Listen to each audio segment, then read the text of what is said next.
here today with actor, fire eater, stilt walker, acrobat extraordinaire, Alex Rosario. Alex, welcome to the show. How are you today? I'm good. Hi, everyone. Now, Alex is from a production family. I know that your mom's a producer, your dad's an actor as well. Um, Tell me what it was like coming up in that family, and how did you get into performing? My family, they were really supportive growing up. They were very artsy. When I was a kid, they would always try to coming to school, try to set up plays for the kids to play and set up like theater for the kids in my elementary school. So they were really involved in my childhood and very supportive growing up. I always wanted to be an actor, among many things, but I always deep inside wanted to be an actor and entertain people and make people smile. And you're doing a lot of that now. Fun fact, Alex actually starred in a web series. It was a web series with his father and his mother produced called Rodriguez and Sons. Now, tell me about that, how that came about. Well, he grew up in New York, and that's actually where my mom met him. And it was just kind of inspired by him, and that's his neighborhood, and that's kind of how he grew up. He always went to Bodegas, and a lot of his friends kind of grew up in that kind of environment, and it just inspired him. The show was really great. It's about a Puerto Rican family in Brooklyn, and they have a Bottega shop, and basically it's going under, and they find ways and to try to raise money for it and to save the business. That's a very interesting show. And what I liked about it is that it is short form content, which I think is the future. Yeah. Yeah, I think most of the episodes are like between 7 and 10 minutes. So I love that about it. And now, as far as the acrobatic stuff, the fire eating and the stilt walking, how did you get into fire eating specifically? It's very interesting. Well, I guess it started with the aerobatic. So I tried out. Honestly, I just found a flyer on the ground, and it says come to tryouts for LA Clippers dunking. So I didn't really know what it was. I just showed up. I tried out, and it was basically doing tricks off a trampoline, flips, full outs, backflips, tucks off a trampoline, and try to dunk with a basketball and turn it into a show. So I tried out. I wasn't really good, but I stuck with it. I'm still dealing with them every Clipper season at the NBA. We do halftime shows, timeouts. We also do private events as well. And one of the games, I actually broke my foot. My foot came off my body, just dislocated, and my foot was literally detached from my body. And I couldn't do anything for a while, and I just started looking at stuff to keep busy. And one of the things I found was actually a coupon on how to eat fire. And I took one class, and then after that, I really liked it. So I started YouTubing what else can I do with it, some tricks and movements, how to do fire breathing, and I just kind of kept going with it. And I always been into live entertainment as well as entertainment on TV. So I kind of stuck with it. And now I've seen the picture of his foot. I was not ready. That's crazy. So I'm sure that you've broken a lot of bones just doing stilt walking. I mean, how many bones have you broken? Broken a lot of bones. This pinky right now it's broken at surgery. It's just kind of a funky looking finger now. As a kid, I broke this one. It's a chipped bone. My ankle is the big one, just foot detached over. I've broken my eye bone here. You can't really see it because I got it fixed, but just that's what I mean. I'm a boy mom, so I know when you have boys, you have to keep insurance because they are going to hurt themselves with the crazy things that they do. Now, you do stunt work, you eat fire, you do stilt work, you also act. What is your favorite thing to do of all the things that you do? Definitely acting. I would say all around, just being in that environment. I just love that in acting you can be anything you want to be, And I've always been one type of person like, oh, today I want to be a firefighter, today I want to be a policeman. And acting, I feel like, gives me the opportunity to not just be myself, but also be many different things, and then put myself into that and bring that to life. Okay, and what is the What is your favorite project that you've worked on this far? Thus far, well, I'm currently on another kind of web series. It's on YouTube out now currently. We still have more episodes coming out, but it's called BS Spades. I actually was one of the writers and producers in it. I wrote with one of my close friends, and it's about two friends, and they go in these crazy, kooky adventures together, and always finding trouble, getting into fights with people, and it's just very bizarre all over the place. And along the way of adventures, they get into a lot of fights with crazy characters. They fight this giant robotic squirrel. They also have a notch emesis of this guy named Iglesias, which is trying to take over the world by hypnotizing all the girls and getting zombie babies to take over the world. And the character that I play is trying to stop that from happening. That's dope. So is this also a short form content web series? Yeah, each one's about 10 minutes. That's really dope. And we can stream that on YouTube, right? Yes, yeah.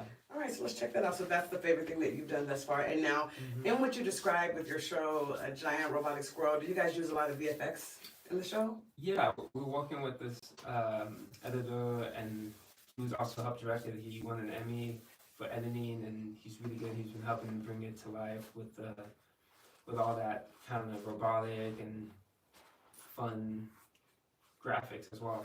So. I'm sure your knowledge of stunt work and stilt walking and all that is used in the show as well. Yeah, we try to put in a little bit of everything in that, so definitely recommend it. That's really, really dope. All right, well, I always like to ask anyone that I interview about cerebral things, like, who is your dream collaborator, or what's a dream project that you would love to work on? Oh, man. Well, my two favorite genres are comedy and adventure, so I mean, I would love, as a kid, I would love to work with like The Rock, any of those, Sylvester Stallone, just any of those really like old school fighting kind of action characters. Jean-Claude Van Damme? Yeah, Steven Seagal? That'd be amazing. Oh. That and comedy, so. I can see that. You and Jean-Claude playing a father and son duo, that'd be pretty dope. That'll be fun. Yeah, okay. All right, and I guess we talked a little bit about what you're doing now, but what's next for you? What's next for me? I'm the type of person that just likes to go with the wind. So whatever comes my way, I like to grab the opportunity and just kind of embrace it. So it's gonna have to see how things go. But at the meantime, I'm just always being optimistic and keeping my nose and eyes open to what comes my way. That's awesome. That's awesome. And now, is there anything that you would say to your younger self that you wish you would have known back then as you come up through your career? I always say,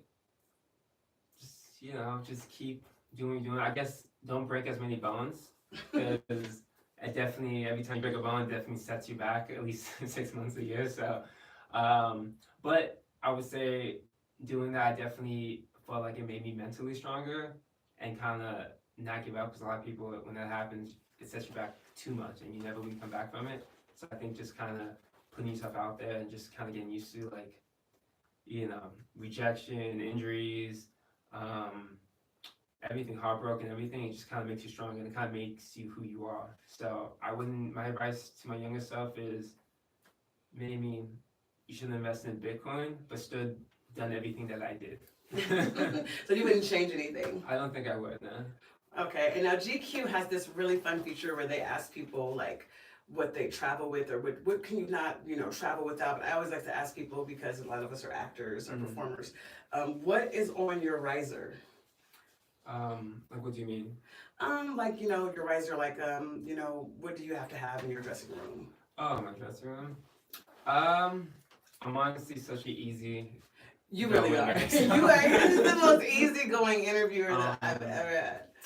I like to bring, I wear my sunglasses a lot.